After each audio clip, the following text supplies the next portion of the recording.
Hey everybody, it's Ozone.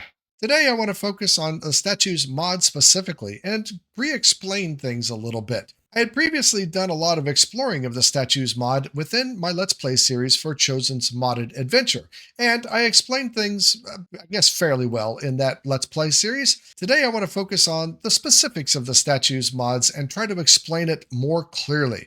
Again, just focusing on the statues mods and what I know about them. So let's get started. As you can see, there are a lot of different statues, encompassing all kinds of creatures, from hostile, of course, to cuddly and cute. And this is just a small selection of the ones that are available. Now, you might wonder if there's actually enough to talk about with statues. I mean, don't they just sit there and look pretty? No. No, they can do so much more than that, actually. You can wear them on your head, and it kind of makes for some very silly situations. Some of them are exceedingly large and just plain silly. Some of them are rather small, and some of them are a little sneaky in how they present. Like the fish on my back as a fin almost. That's a little silly. But one of my favorite, I think, in terms of just plain crazy and silliness, is the zombie.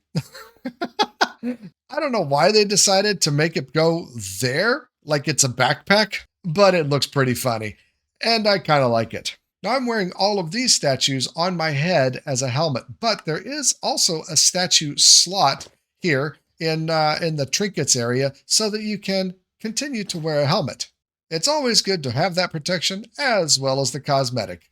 You know, for comedy's sake, right? And depending on the statues, you could possibly have both.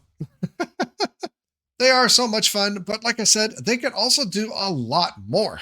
Now, before I get too much further along into the details of this, let me say that this is being demonstrated using Chosen's Modded Adventure. It's based on versions 0.403 of the Statues mod by Shy Nicky and Mr. Bisco. I hope I'm saying those names correctly. I'm probably not, and in advance, I'm sorry.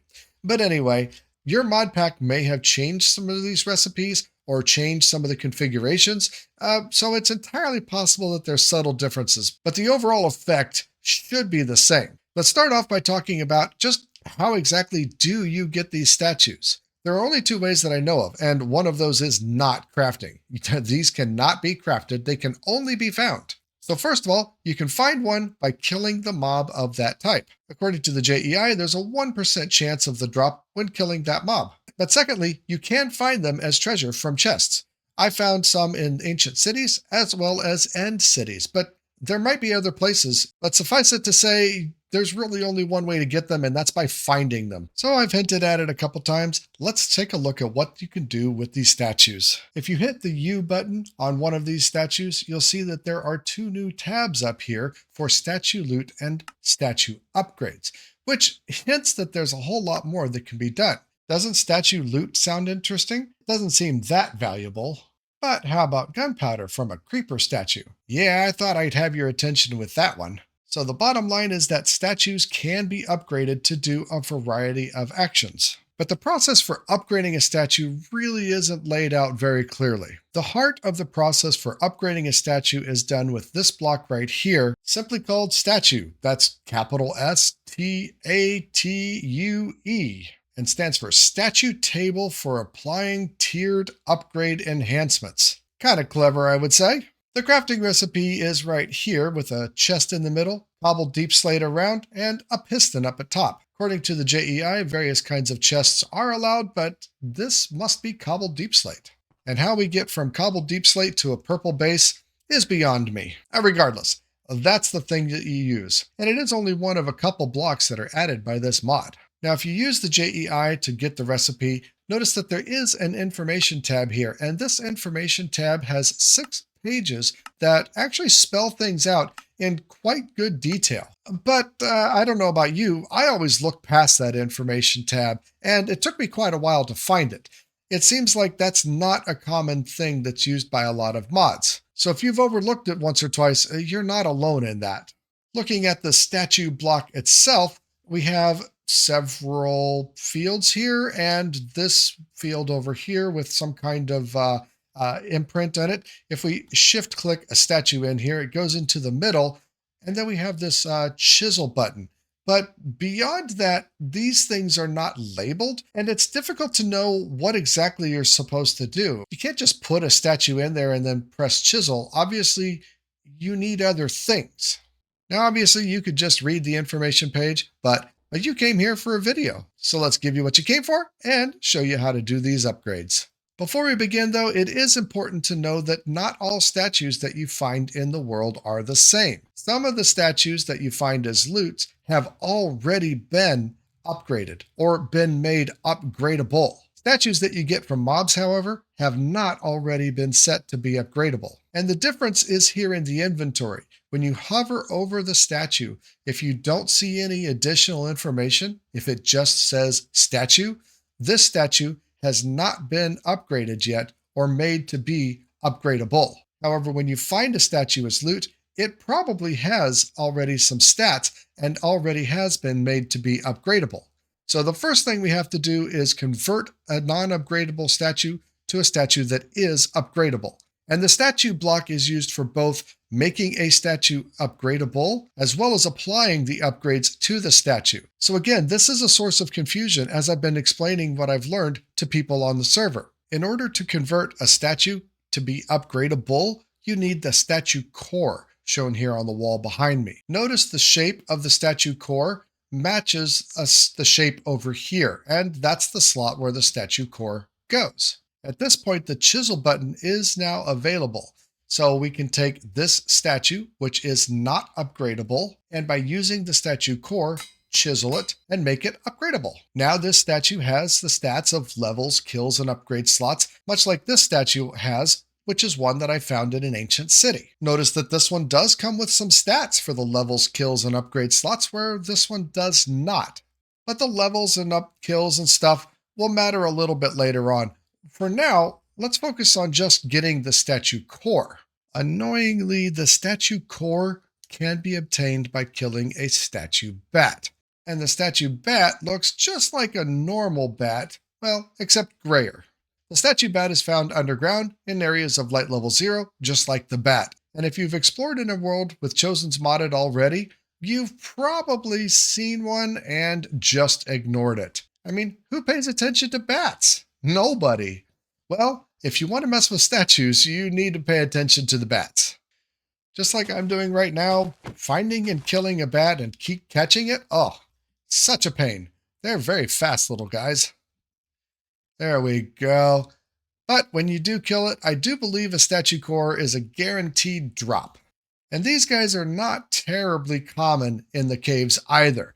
You'll find about 10 regular bats to 1 statue bat is my overall guess about their frequency, but I don't have any numbers to back that up. You've just got to keep an eye out for a bat that looks a little darker than normal bats. Upgrading the statue with a statue core does consume the statue core, but that is the only time you need the statue core.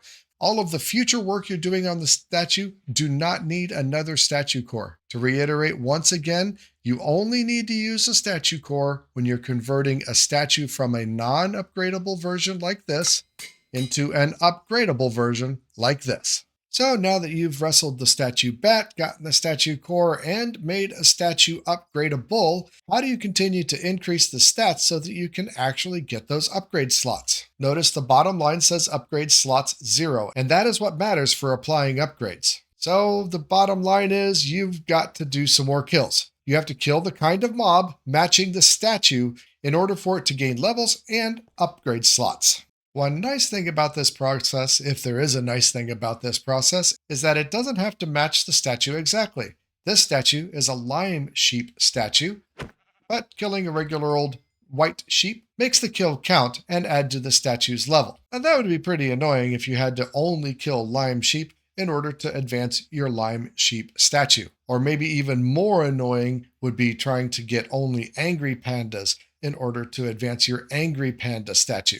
Oh, I'm glad it's not that way. But while the statue is in your inventory, every kill that you do on the same kind of mob adds a kill count to the total on your statue. When you get above 10, the statue gains a level and an upgrade slot. You can have 16 upgrade slots, so you need to kill 160 creatures with the statue in your inventory in order to max out the statue's upgrade capabilities. Once you have a statue that has been leveled up and has some upgrade slots, we come back to the statue block itself, and that's where we do the upgrades. Statue goes into the middle, and what you put around the outside determines what upgrade you get. Again, you don't need a statue core anymore. All you need is the statue itself and the blocks that go around the outside. And to see those, we once again go to the JEI, looking at the statue upgrade tab here to show what it gets. Each one of these shows the configuration of blocks. And in order to see what you actually get from this, we need to hover over this item over here to the side to see that this gets the Mob Killer 3 upgrade.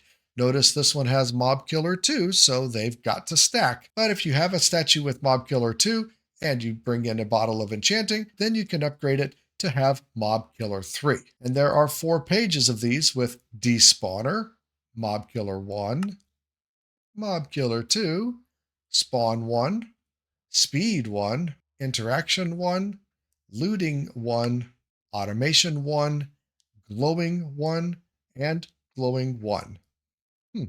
Each one of those upgrades requires an upgrade slot in order to apply it, as well as the necessary items.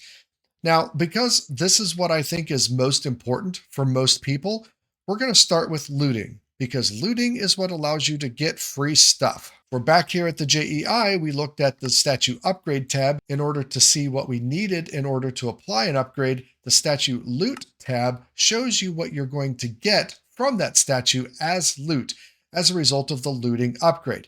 So in the case of the zombie, it's always rotten flesh and 1 in 10 iron ingot. Some of them are definitely better than others. But like I teased in the beginning, a creeper statue that gives 100% chance of gunpowder is pretty darn powerful, I would say, for a lot of people. So it depends on what your needs are and whether the statue might be able to give you what you need. But free loot is always a good thing. So in order to apply looting to our wonderful lime green sheep here, we need basic stuff that you get from killing mobs. An ender pearl, gunpowder, rotten flesh, and bone. And also note that the order really doesn't seem to matter. I've moved them around here and it seems to work. Once you have the items in place, the chisel button will enable, allowing you to apply that enchantment. So right now this statue has 6 upgrade slots because there's achieved 6 levels. But using the chisel, now we've applied looting 1 and now only have 5 upgrade slots, but still level 6. Looting by itself isn't as good as it might seem. You can right click in order to get some of that loot every so often. Not all the time, not continually, just every so often.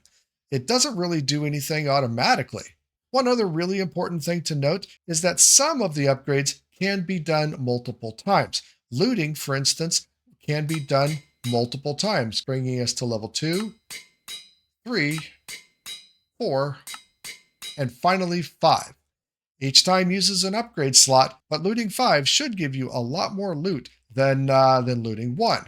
And so continuing on in the vein of looting and assuming that the free stuff is really what you want from these statues, this is the other upgrade that we need to apply. This one uses a hopper and an observer along with the statue in order to add automation 1. And as the name applies, it automates things, specifically the looting. So with our level 6 lime sheep statue here, we're going to use the last upgrade slot to add automation. And now all we need to do is place the statue on top of a chest, and that will make the contents automatically be ejected and put into the chest. Again, it's kind of slow, but it is an automatic and completely passive way to collect loot from the statues. So you don't even have to click it anymore. Very, very nice. Just AFK, and before you know it, you'll have a chest full of that lime green wool. Now, of course, that's not the end of the story with these upgrades. There are plenty more to look at, but I feel like these two are the primary ones that people are going to be after. Well, like I said, free stuff is always a solid motivator for people, I would say. The next set of upgrades to look at is the Mob Killer set of upgrades. There are 3 different upgrades, and they each require different materials. Starting with Mob Killer 1, needing a diamond sword,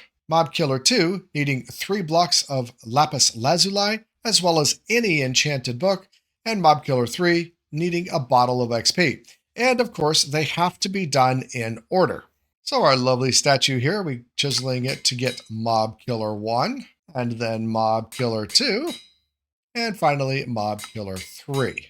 And as the name implies, a statue with Mob Killer on it will damage nearby mobs of that type. So once again, heading over here to the pin, we'll put the statue right here, and then pop a creeper in here. So it's actually not all that good. I mean, yes, it damaged the mob, but it's not that fast, and it only did a half a heart of damage. For something like sheep or something that's completely passive, this could be another passive way to get some materials. But for something dangerous like a creeper, it's really probably not a very good way of doing it. The main difference between these mob killing levels is not the amount of damage that's being done, but instead what the hit counts as. So with mob killer level 1, it just counts as a kill. Something akin to the creeper falling from a ledge and then dying on death. It's not because of the player, and it doesn't really do anything except leave some basic loot. Level 2 counts as a player kill, and that might have an impact for certain kinds of mobs, like specifically wither skeletons only drop their skulls when it's a player kill. And level 3 means that it not only counts as a player kill, but it also generates experience.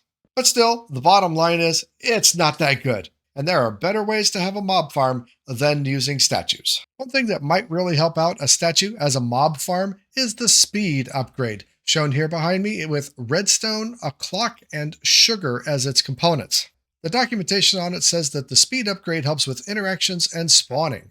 Much like the looting upgrade, this one also can have multiple levels to it. I've gotten this one up to speed 8, and I have yet to encounter an end. But now you can see that this is attacking the creepers a whole lot more frequently than the other one. So it's definitely making a difference. It's still not doing any more damage, but it'll certainly be a lot faster. And that's pretty important if you want to be working with a mob farm. There we have it finally. The limit is speed 10. I don't know why I wanted to know that, but I wanted to know that so that I could share it with you guys. Now, in addition to killing the mobs, you can also spawn the mobs using these items behind me. The Echo Shards make this one pretty expensive, but to have your own mob spawner here, maybe it's worth it.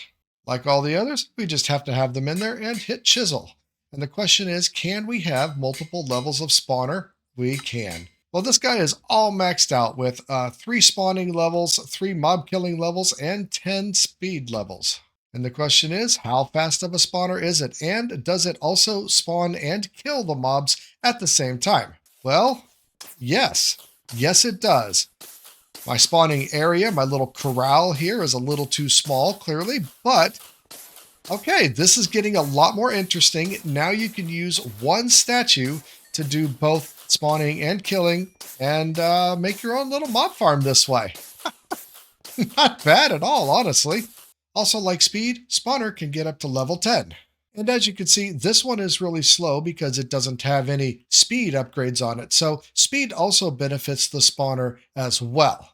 The last upgrade available in this collection, I guess if you will, is the despawner upgrade, using a mob head, some mycelium, and a lantern.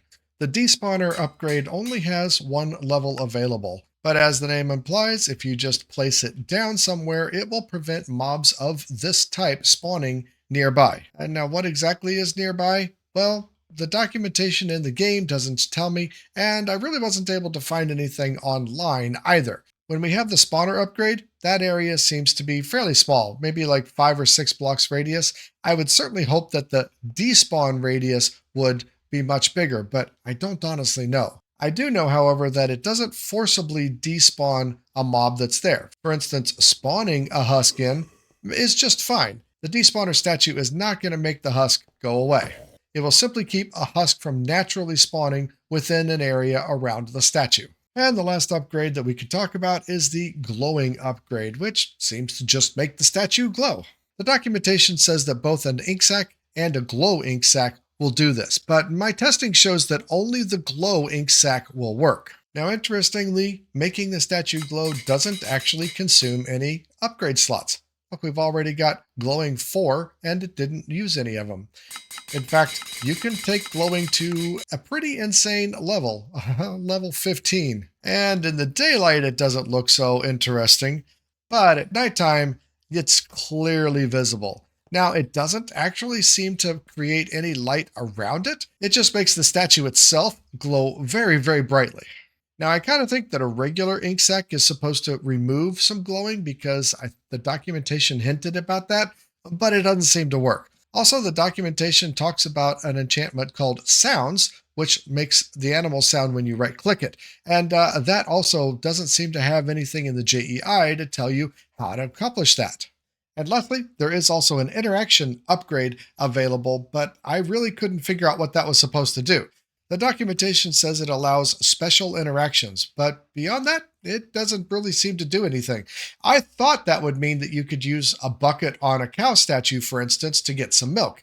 But no, that's not what it does. And I wasn't able to figure out what it does, honestly. But regardless, I really hope that this helps you to understand this mod and how to utilize the statues to their fullest possibilities. For most people, I can see only a few viable uses. First of all, you can wear them because they're funny. Secondly, they can sit there and look pretty. Thirdly, you can add the automation and looting and get some free resources. And fourthly, you can go all in on the mob farm capabilities, using it to spawn and kill the mobs in your mob farm. But before we wrap this up, there are actually a couple of other blocks that this mod adds that I wanted to go over. First is this pretty impressive pedestal. Yeah, that looks pretty darn nice. I wasn't using it for the statues initially because I really liked how this pedestal from supplementaries was spinning the statues around. But this pedestal is really, really ornate and pretty. You make it by just putting a block of quartz into the stone cutter, and it shows up as one of the items available. And lastly, there is a player statue that can be made using, I guess, your extra statues that you don't really need for anything else. But according to this pop-up, it's only craftable in hardcore mode. And sure enough, in my crafting table here, it's not giving me the option to make this thing. So while I think that would be really fun, it is unfortunately not available for most players. And lastly, and truly finally, there are several Easter egg statues that can be found. According to a webpage I found online, there are special criteria that you have to do in order to find these Easter egg statues. And I'm not going to spoil it for you. Let's just say you can't just get them by killing mobs or finding them in a loot chest. But maybe this whets your appetite and you do a little bit of exploration. Anyway, I hope you really enjoyed this video. If you did, please consider giving it a like and maybe subscribing to the channel. I do like to make educational videos like this from time to time, as well as do my own Let's Play series. And most importantly, I hope that you're able to utilize the statues within your own game somewhere and use them effectively. I think a lot of people just see the statues and mark them up as something frivolous and otherwise useless. And as you can see here, that is definitely not the case. So with that being said, I will wrap this up and say, until next time, remember, be excellent to each other. I'm out.